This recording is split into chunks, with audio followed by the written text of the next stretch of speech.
Yo guys, what's going on? So I'm doing the intro to the part 2 of the Celica timing chain right now. I didn't record an intro for it at the time because I basically recorded the entire process in clips, and at first I intended to make it one video, but it would have been like over an hour long if I really did it that way. So this is just going to be the intro to what we're doing in this one. So it's pretty straightforward. We're picking up on the timing chain. I'm going to run the clips, and some of it is a little bit hard to tell what's going on because there's so much background noise. So I'll try and put subtitles for a lot of what's going on. But like I said in the first video, we left off with kind of stripping down the front of the car. In this one, we're going to be picking up by starting to remove the accessories. And as we remove the accessories, I'll walk you through the steps on doing some of that. But the accessories are pretty easy. It's just kind of bolt for bolt. And it's all pretty straightforward until you get up to the chain, which is where you need to know a little bit more stuff in detail.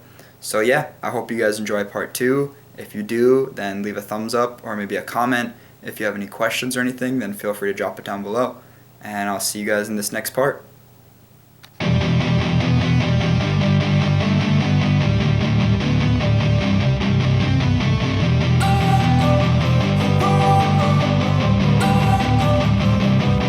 Don't wanna sleep in, cause I got something to prove. I gotta take what I hate and finally make a move. I think of you and all the shit you don't do. Well, I'ma make hella sure that I don't become you. I have no regrets, yeah, I'll tie up my chest. I'll never forget what it's like to be in debt. Been stabbed in the back bed, I'll show you what happens. Pass me the mic and I'll show you with action. I feel this pain, you already know. Turn that to gains, let my money show. I've got these things that I can't let go. Watch me turn this life into something that you could never own. I feel this pain, you already know. Turn that to gains, let my money show. I've got these things that I can't let go. Watch me turn this life into something that you could never own. So fight and die for the things you know you love. Do what you think is right, and see life do what you want. So fight and die for the things you know you love. Do what you think is right, and see life do what you want. So give me all the scars, I'm a human being. Cover them with tattoos so you can't see. Knew it from the start, you had problems. Still in, and I'm going to leave it in for now because of that problem I was talking about. So I'm just going to keep it as is for now. But I'm going to slide down to the bottom now underneath the car, and I'm going to start moving the AC tensioner. I'll show you guys how to take that off. I think we'll take off the second pulley that's attached to the crank here, and then I'll start looking at moving the AC condenser to the side. And after that, we would be clear to start really getting at the timing chain. So as you can see from underneath, we already loosened the tensioner a lot. There's just a couple of bolts, so you can see there's one, you might just barely be able to see it, one underneath the tensioner right there, the leftmost of the two, and then there might be one or two up top. A little tricky to see, but if you look up top here, you got one right there, the one that's closer to the bottom of that, and those should be the only two, I believe, holding the tensioner on to the bracket. But it is one big bracket, I think, that holds both the tensioner and the condenser. So we'll start taking those off.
so I finally got the AC condenser off.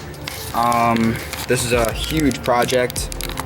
Let me get a view here. So I have it right now. I just have it zip tied by one of the hard lines to this bracket over here just to keep it out of the way. But I ended up separating the actual AC pump condenser, whatever you want to call it. I separated it from the bracket itself, and I took these 4 bolts out. The pump comes free. And what I missed before was this smaller bolt, this 12, which goes into the front of the block, and I didn't see it. But otherwise, there's 1 bolt here, 1 bolt here, 1 beneath that, and then there's 2 over here, which these are pretty tough to get to. You kind of have to go from underneath. But I found that taking out the intake hose, so taking out this pipe, made it a lot easier. I'm gonna stuff some shop towels into there too, just to make sure nothing by any chance gets in there. But I did get it off. All right, so here's where we're at again.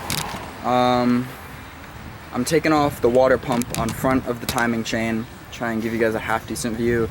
It's pretty straightforward. It's just a bunch of 10s and 12s that hold on the face.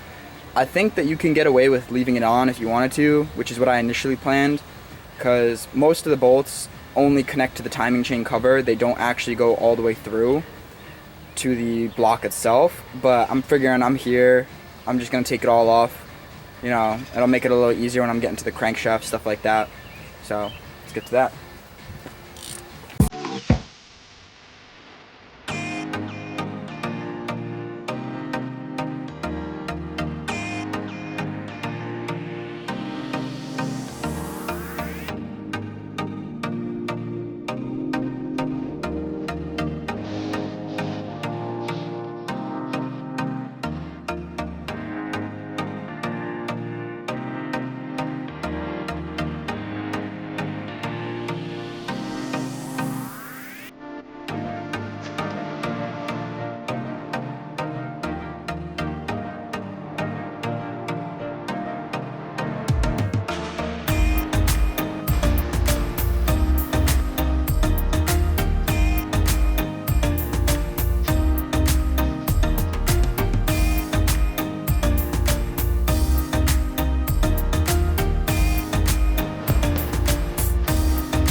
Alright, so we're about to break the crank and camshaft bolts loose. Both are a 19mm.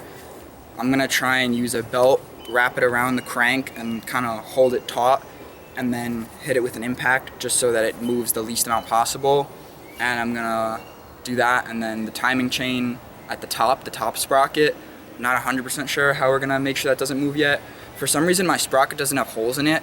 I've seen people put like a screwdriver through and like lock it in place and then hit it, but mine doesn't have holes in it. It's just a solid sprocket, so we'll improvise. I mean, I'm gonna be replacing it anyway, so maybe I'll just hit it with a vice grip.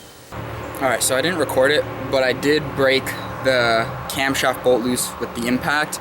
I can't fit the impact to get the crankshaft bolt though, so I'm not sure what I'm gonna do yet. I'm gonna try and figure that out now. All right guys, so it is day 2 for me of working on this. I called it quits yesterday. I want to say right around the end of taking the accessories off, I just needed to get the crank bolt loose. But I did get it loose now, and I got it loose with just regular hand tools, nothing special. So I'll explain to you. It was pretty similar to what I was thinking and talking about in the last clip, where I wanted to just loop a belt around it, hold the belt, and then crack it loose with like a big ratchet or a wrench. I didn't quite do that. What instead I did, I'll show you here. So I put the alternator back on the bracket with just the 1 bolt, just very loosely threaded, and I took the old belt that was just one of the ones that I'm replacing, and I looped it between the middle and the alternator. And then what I did is I twisted it, and I twisted it like a rubber band, and I jammed the screwdriver all the way through behind the sway bar and in between the belt, and then I just used a big ratchet and cracked it loose. So it did turn the crank a little bit, but all I did was crack it loose and I set it right back to top dead center, so we're good to move on from there. What I'm going to start doing is taking off the bolts that connect the front of the timing cover to the motor. So we're looking at a handful of bolts for that here.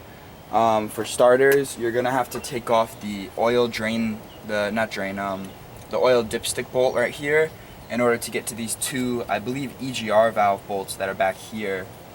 And then after that, you have a couple of bolts on the front that they hold the timing cover itself to the face of the motor.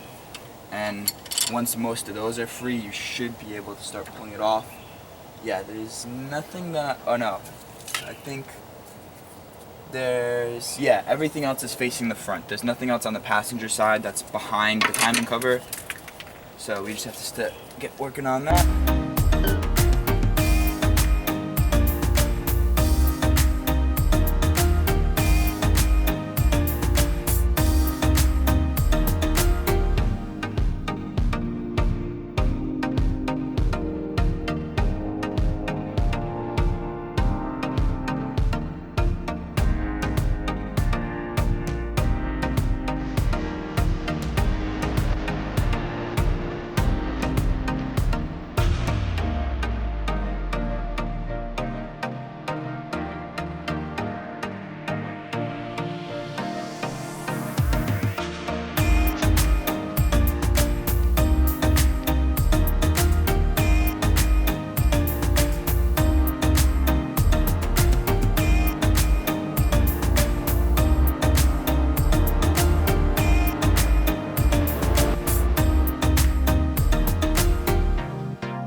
Okay, so I got the oil pump off.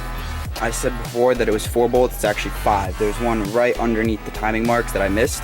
After that, it popped off super easily.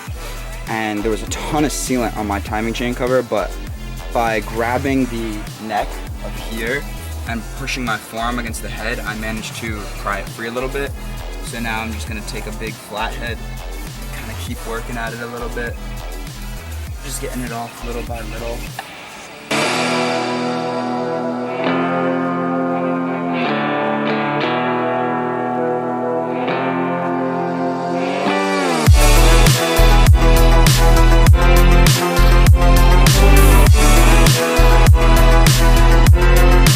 Now we're at the actual meat and potatoes of the job.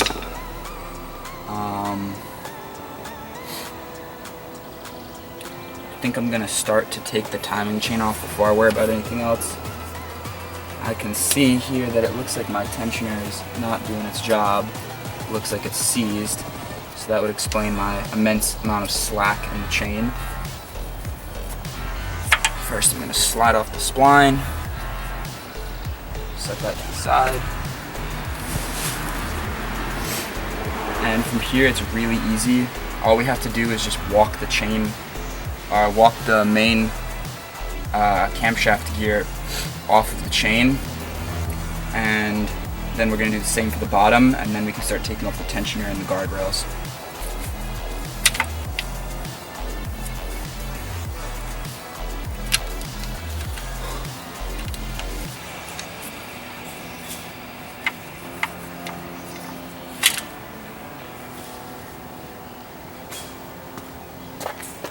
What's going on, guys? Thank you for watching the full second part of the timing chain video. I'm doing the outro clip now because, like I said, the first video, it's a bunch of clips that I took in a couple of days and I didn't do intros and outros for them. But I wanted to thank you guys for watching this part. Just to recap again, in this part we got all the way down to the timing chain and we started to remove it. So the last clip you watched was us just taking off the camshaft gear.